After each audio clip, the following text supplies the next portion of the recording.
Ayan mga kagala, pahinga time. Dito tayo sa bakery. Oh. Ayan yung istante. Ate-ate yung service.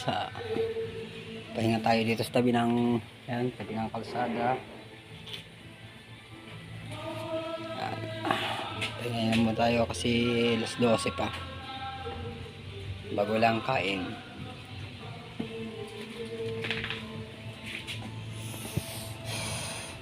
Yan mga guys, yan.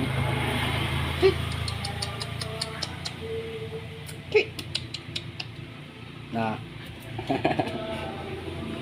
piki siya guys maglakad guys. Alright. Ba siya maglakad?